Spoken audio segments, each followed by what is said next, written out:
Welcome to today's podcast. This is Balanced Life with me, your host, Debbie Carlin Boyle, conversations that connect to a healthier you. Today's show is sponsored by Baxter Blue. Do you experience digital eye strain from too much blue light exposure from digital screens? Baxter Blue glasses are not your average frames. These blue light lenses filter 80% of the highest energy blue light, eliminating 99% of glare.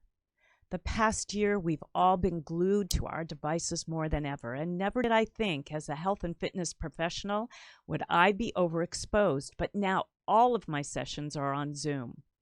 Our exposure to digital light has soared, and our eyes and our sleep are suffering as a result. Baxter Blue is also a force for good, and they provide a pair of reading glasses for someone in need for every pair sold. This is eyewear built for our digital age, and Baxter Blue is giving our listeners right now 10% off your next purchase of blue light, sleep, or kids glasses. Just click the link in our show notes for your exclusive discount. This is the sign you've been waiting for to invest in blue light glasses. I know you will love your Baxters, and I know that you will feel the difference. Welcome to Balanced Life with Debbie Carlin Boyle, conversations connecting to a healthier you, the show that gives you all the latest and greatest health and wellness information to inspire you to live a life of balance and joy. Debbie Carlin Boyle is a health and nutrition coach, personal trainer, and fitness instructor who helps her clients live in balance with everything that feeds us, in addition to the food on our plate. Please welcome your host, Debbie Carlin Boyle. Hi, welcome everybody. Welcome to the show. Thanks for joining me today. If you're joining us live, I apologize. We had some technical difficulties, but we're up now. We're about 5-6 minutes behind. So thank you for sticking it out and sticking it with us. But if you're watching us after the fact and you're not watching live, thank you for joining me as well. This is Balanced Life with me, your host, Debbie Carlin Boyle. I am conversations that connect to a healthier you. I highlight people and products and nonprofits that are doing things in the world of health and wellness that I want you to know about. So that's why I'm so glad that you're visiting me here today. I have a YouTube channel, which is Balanced Life by Debbie, where I have well over 100 shows that have all these things that I just mentioned. So go there and join us. I also have a website, which is Balanced Life by Debbie. And there you'll see all the services that I provide, because I am a health and nutrition coach. I'm a personal trainer and a fitness instructor. So I help you individualize a plan that's going to get you back on track, especially after, and we're still sort of in it, these quarantine times and this getting back on. A lot of people have put on that quarantine 15, and our sleep has been affected, our stress levels are affected, and I do all those things that are connected to live a balanced life and a healthy life, and I help you individually put that together. And I give free 1-hour sessions. So if you go to my website, balancelifebydebbie.com, and just click in subscribe and connect here, I will get back to you and we'll work together. All right, I'm so excited about that, and I have a great show for you today. But before we start, I want to ask you, we're going to take a little quiz together, okay? So here's the quiz. Do you eat when you are stressed out? Do you eat when you're not hungry or you're already full? Do you eat to feel better when you're mad or bored or even anxious? Do you reward yourself with food? Do you regularly eat until you are stuffed? Does food make you feel safe? Do you feel like food is your friend? Do you feel powerless or out of control around food? So here's something interesting. Even answering yes to just one of these questions could indicate that food has an unbalanced impact on your life. So my guest today is Kristin Jones, the creator of this quiz.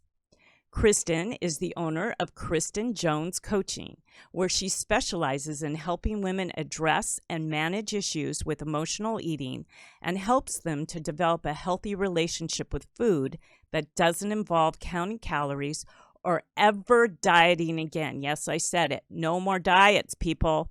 Kristin's hope is to share her knowledge and firsthand experience with women in order to empower them to truly embrace and love who they are and to learn what they need emotionally in order to live their best life ever.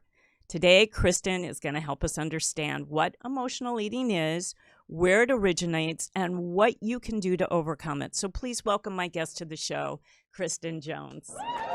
Yay! Hi, Kristin. Hi. How are you? I'm great. Thank you so much for having me on. I'm so excited to connect with your audience. Oh, I'm excited to have you. We talked a few months ago about the value that you are giving to people with your programs. And I love what you do because it zeroes in. I'm a broader sense of what you do. I do work on people with emotional eating, but you really get to the nitty gritty of it, which I absolutely positively love. So I want to get into it with you to help our audience today. Oh, I want to remind you, you can call in because we're a live show. So if you're watching live, you can call in here at 323-524-2599. Again, 323-524-2599. If you're not watching live and you have a question or a comment, anything for Kristin or myself today, go ahead and make a comment right there on the Facebook page, and either Kristin and I will get back to you. If you're watching on YouTube, exactly do the same. We love to hear from you. And even if you just want to tell us what you think about the show or any issues that you may have had with emotional eating, get on it and we'll become interactive because that's what I'm all about. So good. I forgot to mention that. So Kristin, you got into what you do because of something that happened to you, which is usually the case for a lot of us for what we do for our living. Tell us your story. Where are you from and what set you up on this road to how you're helping people now? Absolutely. Thank you again, Debbie, for having me. I so appreciate it. I started out, I started out like any other child, but I realized as time went on, I was probably 8 or 9 years old, and I got in trouble a lot, and I got in trouble at home when I was young because I would try to express when I didn't like the way things were going about for whatever reason, like a kid would want to share how they're feeling and cry and things like that, and I inevitably would be sent to my room, and after I don't know 20, 30 times of going to my room, I started realizing, this is not very fun. I wonder what would make it more palatable, what would make it easier for me. So I started keeping food in my room. And I always kind of had this, I come from a very large family. My grandparents are from the South, and there was always food was the center of everything in our lives. And so, family celebrations, all of that, which is absolutely wonderful. But it started to present itself in a way that was not that started to not work for me as a child. And of course I didn't know. I thought everybody had a family that you'd have huge family celebrations and you would eat till you absolutely couldn't move, and that just became more of the norm. But it was more about me not being allowed to express how I really felt about things. And I always had a impression about myself. My body image was very distorted, and I was very tall. I am relatively tall, and but I was very tall very early on, and I wouldn't. Back then, I would never say I was tall. I would say I was big, and I thought I was big, and so when I was about 16 years old, I was already very self-conscious about my body and about what I looked like. And I will never forget it. It was a Sunday morning. Family was over, and I was sitting up on the counter, and I jumped off the counter, and my uncle, in front of everybody, said, "Hey, you better watch it because next time you're going to break the floor with all that weight behind you." And I froze, and I did what Ouch. most, yeah, it was what, and I did Ouch. what most I think most adolescents would do. It just kind of had that nervous smile, and I smiled and laughed it off, and I laughed with him, because I thought that was the most appropriate thing to do. Because again, I was not really ever allowed to speak my mind or to say if something was hurtful to me. And so I remember just sulking out of the room. And that was what became the beginning of a downward spiral, of really developing an eating disorder that would carry me through my life until probably approximately 5 or 6 years ago. And Wow. I really, I didn't know what was, I didn't know what was different about the way I looked at food, but I just knew that I wasn't anorexic, I wasn't bulimic, I didn't have a what I would consider a traditional eating disorder. I just knew that I had a very disruptive and very dysfunctional relationship with food, and I there was no name for it, and I thought I was the only person that had almost this fear and this absolute dependence on food. So how did um, it play out though? So did you notice, so if you didn't notice a weight difference, if you weren't gaining weight, if you weren't losing weight, did you yeah. notice, did it play out emotionally? Were Oh, you were you 100%. not good to yourself or others, or yes. Okay. So, Yes, and you yes. knew that, did you know that that it was I mean, like if you weren't overeating or under eating or just eating junk food but still not gaining weight, how Mhm. did you know that food was the precipice for the disorder? Is what I'm saying. Well, it was, I got in, I think a lot of people do this. I knew there was something wrong with the way I knew I wasn't looking at food in the way that most other people did, or at least I had a feeling that I didn't. And so I just thought, well, the only way I can control this and the only way that I can kind of keep it reined in was to get into fitness, because Mm. that to me was like, oh, well, I'm going to get paid to work out. Why would I not want to do that? That Mhm. sounds great. And so I started teaching fitness classes when I was 18 years old. And that was how I kept things under control. I think if I hadn't done that, I probably would have gained a substantial amount of weight, but I knew that I had to keep this a secret, So and I did had to keep the secret of just of how, when it, to the outside, everything looked totally normal. so was it Inside, like body dysmorphia in a yes, way? So you yes, didn't see that you actually looked well, you just knew that nothing was good enough about the way you looked or felt. Okay. no. And I Got it. and where this originated was, back when I was young. My in my family, we had food in our house that was only for my father. That my father could eat certain foods, and Oh, we, myself, my siblings, there were 4 kids and my mom, we weren't allowed to eat those things. And so as a child, no one ever really explained to me why that was. And so in my mind, well, it's because I was fat. That was why. I mean, that was that. Nobody ever said what the reasoning was, but in my mind, there had to be something wrong with me. okay. And that was why I Makes wasn't sense. allowed to eat these things. And so it just set off all of this deprivation and very a restrictive pattern in my eating. Wow. And you grew up where? Do you have, are you from the South by chance? Or No, I'm no, from just, Northern California. I okay. live right outside of San Francisco. Hmm. Sometimes I was listening to your podcast and you would say you all, and I'm like, oh, that's like a Southern Ah, thing. I wonder if my she was my my born. grandparents are from Oklahoma, Okay. and So you so heard and that growing up. Oh, yeah. oh yes, and Yeah. that was, Okay. and they were very very influential, and that was where food was the focus. You go over to Nana and Papa's house, and all you had to do was smile at my Nana, and she'd say, "Honey, what can I make for you?" And Yeah. so she'd start cooking, and so That's true, and I grew up in a very Jewish family, and Mhm. that's the first thing before you get step in the front door Yep, is what can I get you? What would you like to eat? And right, and right. infamously, I had food issues when I was younger, and Mhm. infamous, okay, I can't say it, but anyway, it was always something that wasn't good for you. Mhm. So it was something deep fried or sugary or salty or just Right. horrific overall, but that was their way of showing love, which we'll get into Absolutely. about food and love. Hmm. So you said it hasn't been that long into your adult years that you've actually figured this out. What was Right. the clincher? What happened that allowed you to see that food was causing that you were emotionally eating and using Well, food to suppress?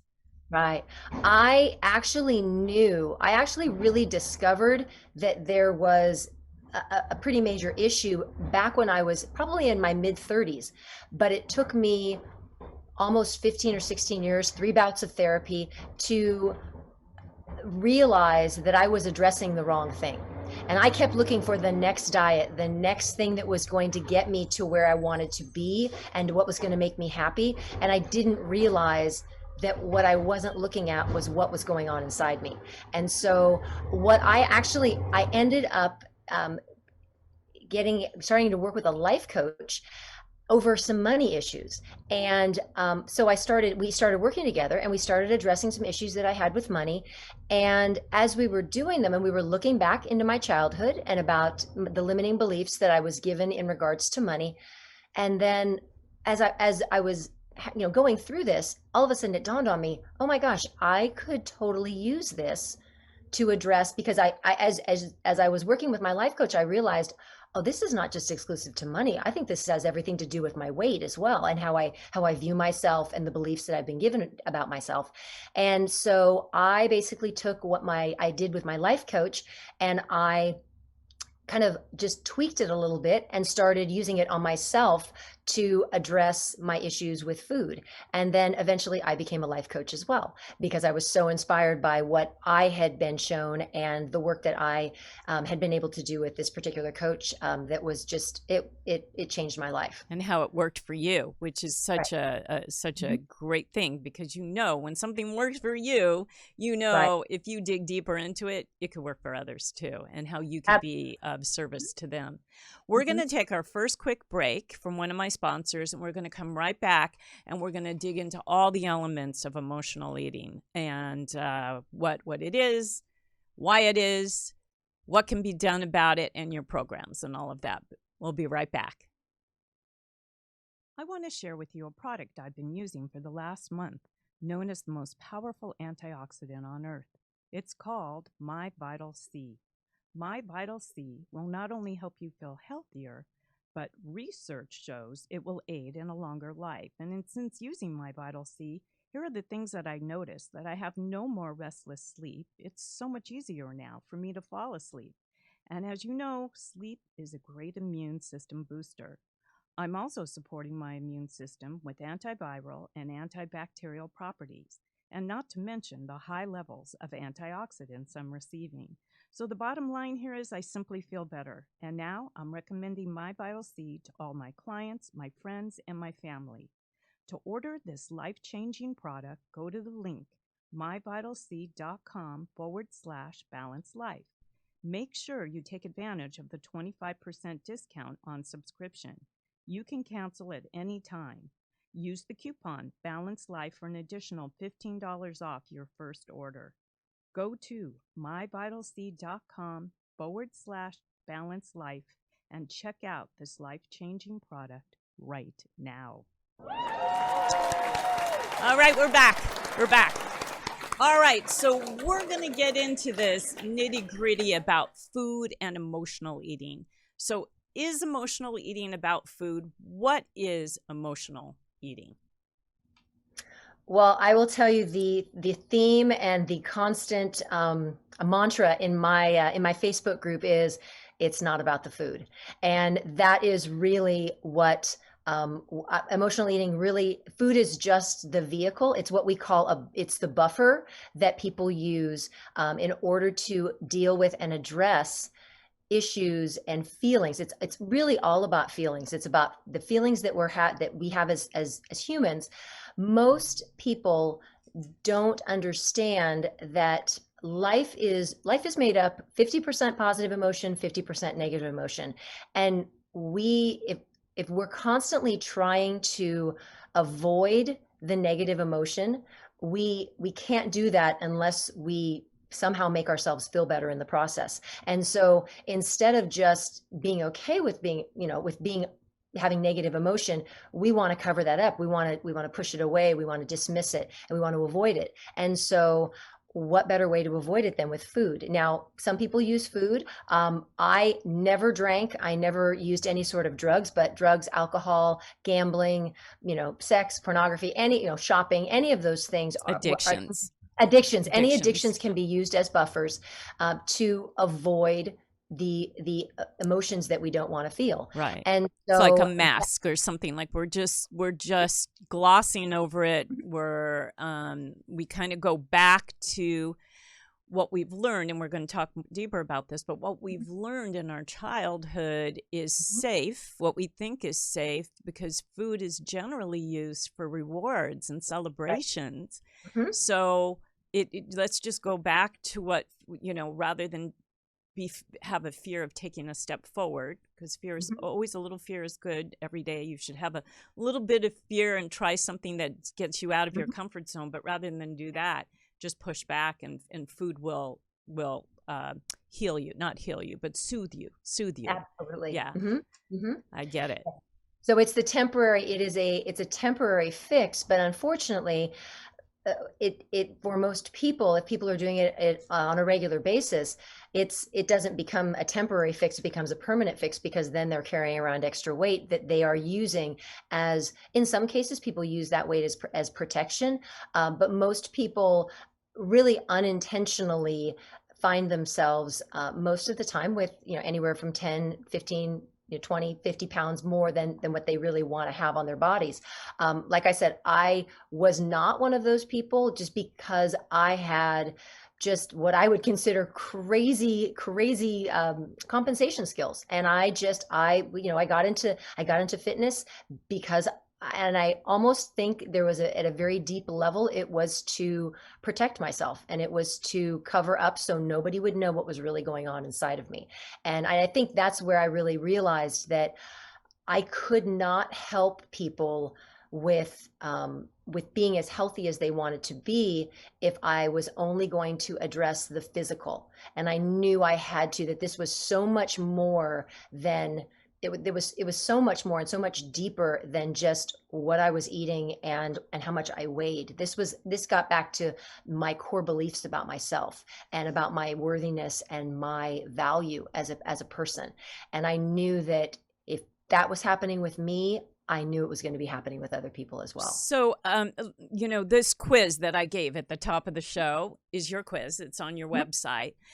I could, at least one or two of these things, just about everybody can say yes to. And like you say, if you say yes to anyone, then there's probably a chance that you have some sort of unbalance with you and food. How does one, so you take the quiz and you answer yes to, let's say, 3 questions. Some people might answer yes to all. I don't think it's really realistic to say no, just food, because there's something in there where we all can find ourselves. So, but how do you really identify that there's something deeper going on that's causing these issues, and you're using food to mask it? How do you identify that? How do you have to come to, like anything else, even any addiction, you have to say, I have a problem, and then you have to dig deeper. How do you get to that point is my question. Absolutely. And so what I ask people, and the way people know, because I will be honest, there are many people who come into my Facebook group. I have a Facebook group for emotional eaters, and many people will come in and they will say, I don't know if this is a problem for me or not. And I'm more super happy that they found me and they found the group, because what I try to do is I try to present what you would want to look for. Now, occasionally, an occasional, I'm upset, I just broke up with somebody, oh, I had too much ice cream. Those instances, absolutely, there's probably not a person on this earth that hasn't done something like that. And even for a celebration, you think about getting a new job, you go out to dinner, you go out, for a celebration, a birthday, whatever the case may be. It's when it's when the food becomes the center of any celebration, any get together, your life in general, when food becomes not a part of your life, but it becomes the center that everything revolves around, that's when you need to start looking at, okay, why am I choosing to focus solely on this thing? And there's probably 5 other things in my life that I should be focusing on, but I really don't want to deal with those. So I'd much rather deal with the thing that I'm very familiar with, and that would be food, because it's familiar. Right. So And I because would we all I need it to survive. So we right. have to have, it's like we have to get in a good relationship with ourselves in order Mhm. to have a good relationship with food, Right. because we'll sabotage ourselves, because food is the easiest thing, I Mhm. think, to go to sabotage any anger issues, any wounds or healing that you have from childhood. Mhm. Food, you because we were taught to use food for celebration and to use food for family gatherings and lots of yummy things around us, that's what we use and we think is going to make it better. But in turn it makes us more frustrated, because there's weight gain, because things Right. start happening when your food is out of balance, and nothing, Mhm. and the other things aren't, like you said. It's and it's one of the things I do. We look at food first, but we always deal with all the other things that have to be connected to your life, to Right. lifestyle, to be sustainable and healthy. And then funny, the food relationship changes. Oh, completely, completely. I totally agree. And that's one of the things. It's interesting because what I'm realizing more and more as I'm coaching individuals is, a lot of times we will start. Most of my clients, my clients that I work with one on one, and even the folks in my group, they always kind of, after the first couple sessions, they'll always kind of laugh and go, "We never talk about food." I'm like, "No, because that's not what this is about." And so, and oftentimes we don't talk about food, but we'll go and talk about their work situation. We'll talk about their relationship. We'll talk about, do they have fun in their life? I mean, we really try to address, and it really is important to address the whole person, every aspect of their life, because it's my belief that when there's an issue with food, and especially if someone's carrying extra weight, that is merely the symptom. That is just the thing that's on the surface, and there is something much deeper going on that we really need to dig into. And that's where we really start to look at the other aspects of life, and what is not being addressed, and food is become the focus, because again, that's much more comfortable. That's Yeah. a It's a feel good thing. fallback. It's a fallback. It's a fallback because it's familiar. We Mhm. have to eat it, like I was saying. So Right. let's go make. I know that, when I was married, if I had a fight with my husband, I always thought like I was hiding or walking away, but I would go to the cupboard and look for chocolate. Hmm. Because when I Yeah. was a little girl, chocolate was a reward or made me feel better. It was part of every holiday. Halloween was my favorite holiday. What'd you do? Get a bucket full of candy. So that was always supposed to be associated with feel good things. And I Right. realized I started going back to that. I mean, my issues with food I tried to address earlier in my early teens, late Mhm. teens. But as an adult, I realized when there's an emotional upset, I'll go to the chocolate again. And Mhm. somehow I think, okay. And then we see these commercials too, where someone's biting into a piece of chocolate and you see like little heavenly clouds and angels fly over their head, in little cartoons. And you think, oh, yeah, so chocolate's going to fix that, and Right. we buy into that Mhm. because it's an easy thing to buy into because, of course, sugar's addicting and it feels good initially on the palate, and Mhm. then you have all kinds of repercussions after because Right. that sugar isn't good for us. It's actually very toxic, and it's pretty much in everything except unprocessed food. So, Mhm. and that's when people have to learn like sort of a new way of eating, but realizing that this new way of eating won't be sustainable if you don't get to the root of why you Mhm. started eating poorly in the first place and going Right. way back. And Mhm. so you have, yeah, we're addressing the causes, but how does one, once they do discover, because they're either overweight and unhappy and other things are falling down, like they've got brain fog or their hair is falling out, their nails aren't growing, their face is breaking out, they're feeling lethargic. All these have one or all these symptoms. How do they identify, and then what would be the first thing that you would do with a client or a group? So the first thing that I address is we get people, because most of the time when someone comes and they want to address emotional eating, there's almost always extra weight that they're carrying around, and really that's usually initially that's the thing they want to get rid of first. It's like that's what we want to get rid of. And I always make sure that my clients know that will happen, but that it's not going to happen. This isn't a diet. It's not a fad diet. It's not a dry chicken breast and broccoli and brown rice. That's not what this is about. It is about learning to tap into your own body's need for food, because what happens is, because food starts to be used for a purpose other than nutrients, our brain starts to make this very odd connection with food. And so we no longer can even tell sometimes when we're actually truly physically hungry, and also when we are satisfied. Most people who are emotional eaters, and I would say most people who are overweight, have some degree of concern and some degree of an issue of recognizing when either they are truly hungry or when it's time to stop eating and stopping it satisfied. One of the questions in the quiz was, do you eat to stuffed?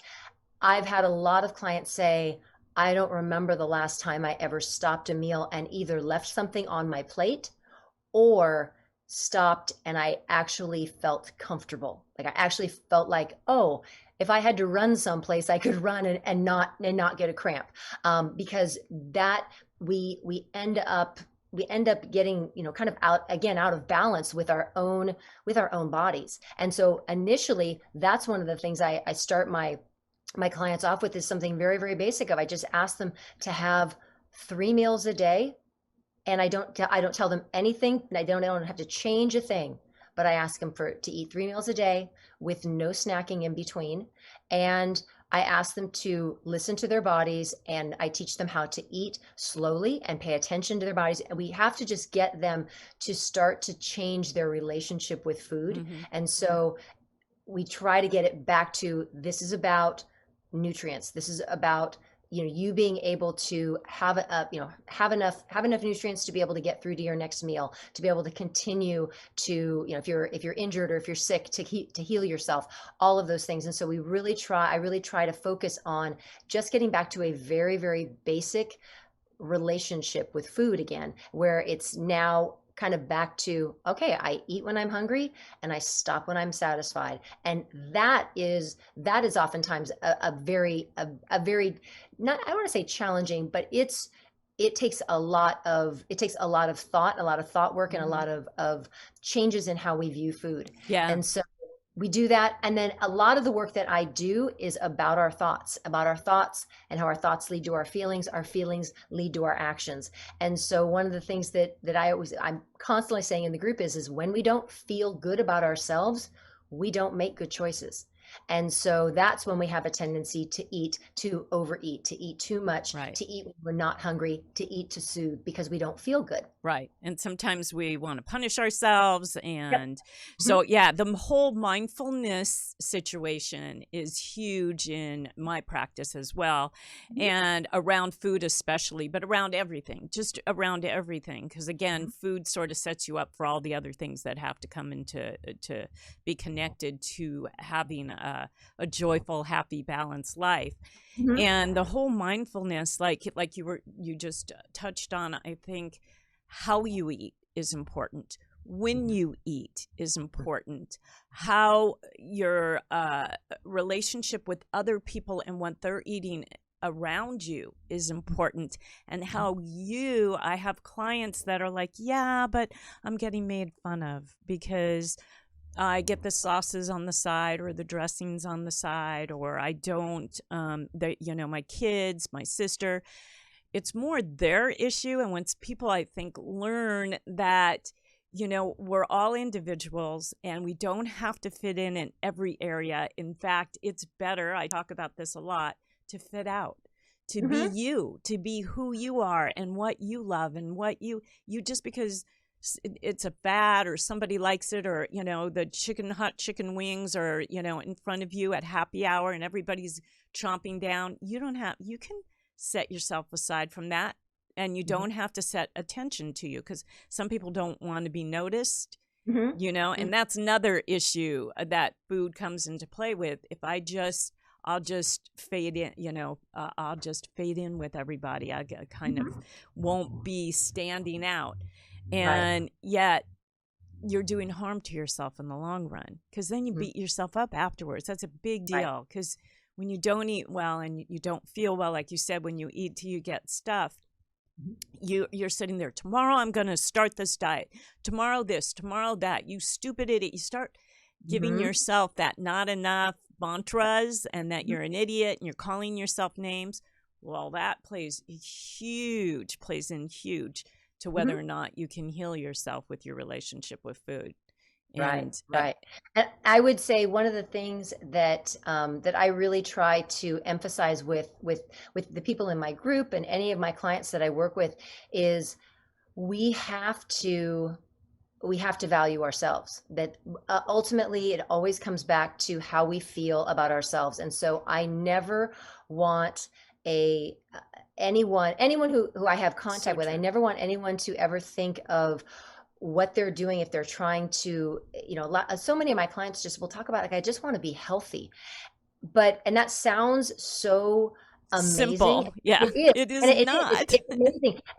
But it's also, people can make it so punitive, and it's punishment, and it becomes this, like, you're a bad person and that's why I'm having you do this. And so everything always has to come from a place of love, that this is about you loving yourself and you taking care of yourself and you valuing yourself. And one of the things that I really work on with my clients is I teach them about how their brain works and how our brain will, our brain is not always our best. That's not always our best friend. No, and it will, that first thought, you got a devil in one place and an angel on the other, and there's a little the battle going on. Wait, hold your thought, because we're going to come right back. We're going to take our last break, and we're going to come right back, and we're going to get into how it all works, how we can get in touch with what our brain is trying to sabotage for us. We'll be right back. I have been a wine enthusiast for many decades. But for a while, I had to stop drinking wine because of the sleepless nights and the headaches that I would have in the morning, even after only one glass. Does this sound familiar? So for the past 5 years, and since the start of my show, I've been looking for a healthy wine, and finally I found the answer I've been looking for: Dry Farm wines. Dry Farm wines are lab tested for purity, just 12.5% alcohol or less, 0.15 grams of sugar or less per glass, very low sulfites, and free of toxic additives. Dry Farm wines are dry farmed with healthy, biodiverse soil, and the taste, bright and vibrant due to no manipulation. I can't say enough about the amazing wines that I've tried, and now you too can drink wine and not worry about how it is negatively affecting your health. Just go to dryfarmwines.com/balanced life by Debbie, so you too can taste the love put into every bottle. Okay, we're done with breaks. We have to have sponsors so we can keep going. So I hope you guys, all of my sponsors have really wonderful products under the health and wellness flag. So I encourage you to click on the link and go and check out these. If you're a wine drinker, this is the way to do it if you want to be healthy. And the same with My Vital C, and the same with Baxter Blue Blockers. You're going to want to check all those out. Anyway, okay, so getting into it and your program, you were alluding to how the brain kind of messes with us and Mhm. doesn't really help us have a good relationship with food. How do you turn that around for your clients? Well, one of the things that we talk about is we all have a primal brain, and we have our prefrontal cortex, our two main working parts of our brain. And the primal brain is that childlike brain that wants instant gratification, and that is really at the crux of everything, is when we get into, oh, there, angel and devil for sure. That is when we get into those situations where that voice comes in and says, gosh, you'd feel so much better if you had the brownie was sitting right there. You'd feel so much better. And most people don't understand that the first thought that you get is in fact your brain, but the second thought is all yours. And you get to decide. Most people don't understand and don't realize that they can tell their brain, no, we're not doing that anymore. That's not how we act. That's not what we do. And it is, and we laugh all the time because I'll say, you're going to have a full-on conversation with your brain. And clients do say, that they will be in an instant where they'll say, no, we don't do that anymore. We don't go ahead. We don't eat when we don't eat, when it's not mealtime, we don't eat. We don't eat certain things unless it's written down. So we really, I teach people how to manage their thoughts, manage their brain, because again, our thoughts turn to our feelings. Our feelings are what drive every action that we do. And oftentimes those actions, if they involve food, are going to get us the results that we have in our lives. And oftentimes those results are not what we want. Right. And so we really have to understand. And so I really teach a lot about that whole process, the thoughts to feelings to actions and to results, how all of those things tie together. Yeah, And I think that we become the frontal cortex, as you were saying, I think is our impulsive moves. So not only are they impulsive, but we created habits from our impulsivity. So we go back to what's familiar, which is the habit. And like you said, we're not taking the time to do that second half and saying, wait a second, and going to the more primal part of our brain. We're always going to the reasoning part, which really sometimes doesn't go through all the process of delineation to be reasonable. So, and when it comes to food, it plays out really physically in our lives, Right. and in every other way. So that's really interesting that you're helping people stop being the impulsive and knowing they can change habits for the better just by slowing down and having that conversation in your head. I like that because that's simple. It's doable. It's an actionable step that's doable. I love that approach. That's a really good approach. How else does that? So once people start doing these meals, they're doing 3 meals a day, they stop snacking, they are consciously making the effort to have that conversation so they aren't tempted to overeat or eat in between or eat bad things. How long does it take for them to see and feel a difference, and how do you move on from there with them? I would say it actually is incredibly quickly, because most, and I think it's an American thing. I think most because we live in a country that there's an abundance of food. There's lots of food available to us, and so it usually doesn't take very long for people to realize, just go. I mean, I've even told people, just go to 3 meals. I've done this with clients who are a little bit, I don't know if I really want to do all that. And I'm like, just do 3 meals a day and just tell me what happens. They're amazed at how much they were overfeeding themselves on a regular basis, and our bodies get used to it. Our body and our brain gets used to it. And so it's just doing a little bit of retraining. And as you had mentioned, the habits, as much as we take on some positive habits, but a lot of times our negative habits can really get us into trouble. And so it's realizing that something is a habit, and then recognizing, okay, I need to make a different decision. Usually it doesn't take very long for that to kick in. What will happen is your body will start to adjust as you move along throughout your journey. And whenever I'm working with somebody and we're looking at losing a certain amount of weight, um, nothing happens if we're not addressing the internal work. Like I can't even stress that enough. This is not, that's why I say it's not a diet. It is not. And in fact, I do not tell people, I don't give food lists. I was don't just tell going to people. ask that. Do you Yeah. talk to people about, I mean, one of the first things I tell people is just do one thing: drink a lot of water, half your body weight in ounces. Yep. And the other thing is, and I do 3 meals a day, Mhm. stop at 80%. You don't need Mhm. to go to 100%, Yep. Yep. and just stop processed food. Mhm.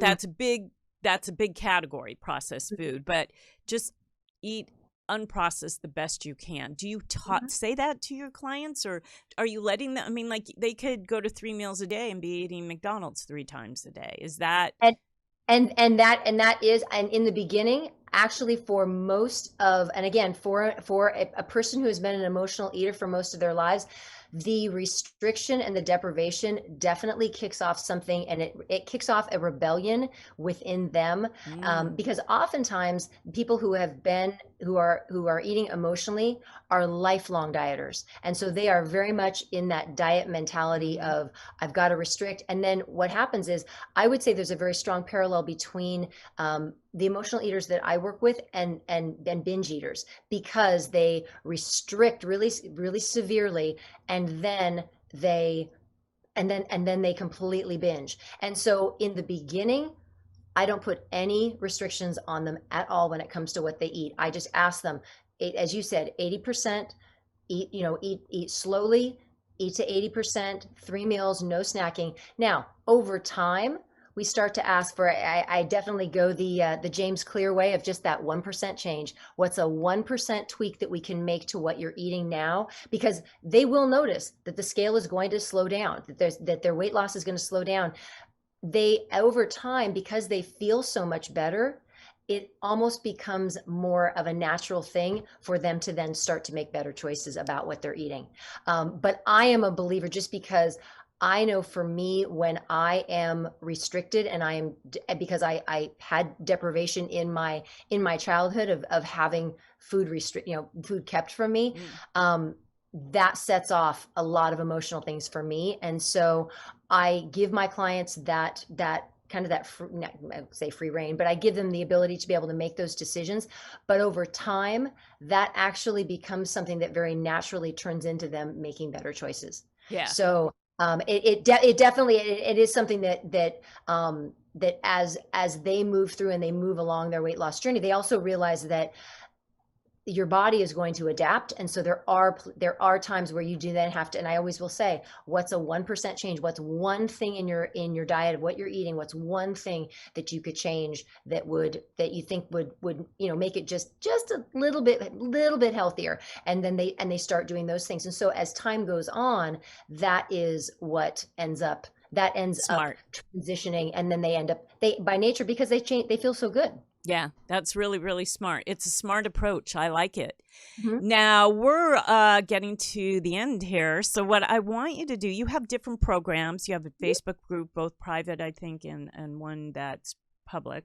Or they're both private. They're both private. One is a free group, and the other one is a paid membership. Okay. So I want people to be able to access you.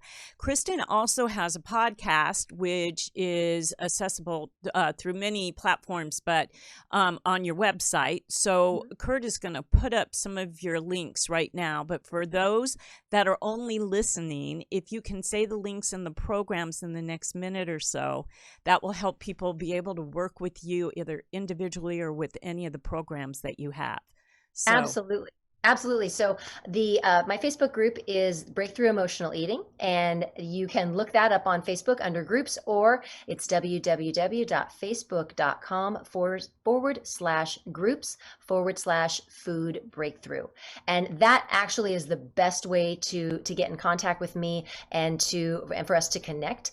And again, it's a private group. We have a couple of membership questions to ask, and we take care of you as soon as you come in.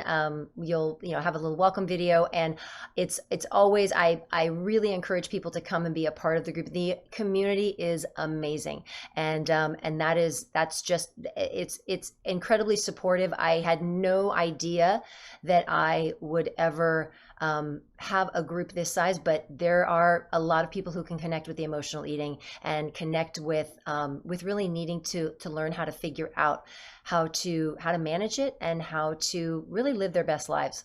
Yeah. Ugh, I love what you're doing. I really do. I encourage you guys to get in touch with Kristin if you answered yes to any of the questions at the top of the show. And if you need to find those questions, go to Kristin's website, because they're there and you can actually log in and put your answers down and identify where you stand with that.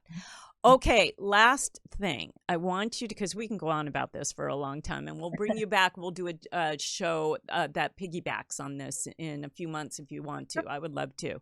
Love to. Final thoughts for our audience, and final words that you can say of wisdom or, relate to what we're talking about today.